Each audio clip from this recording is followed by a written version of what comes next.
ល់ថ្មនឹងតែភ្លេចឈឹងយើងបែកគ្នាហើយ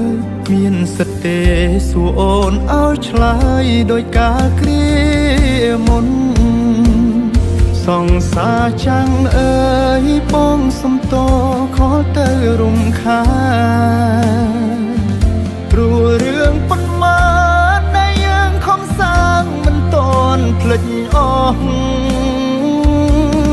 ច្រឡំឆាតប្រាប់ពាក្យថានឹកច្រឡំឆាតប្រាប់ថានៅស្មងទាំងការពិតមកនាងគិតខំម្នាក់ឯងរហូត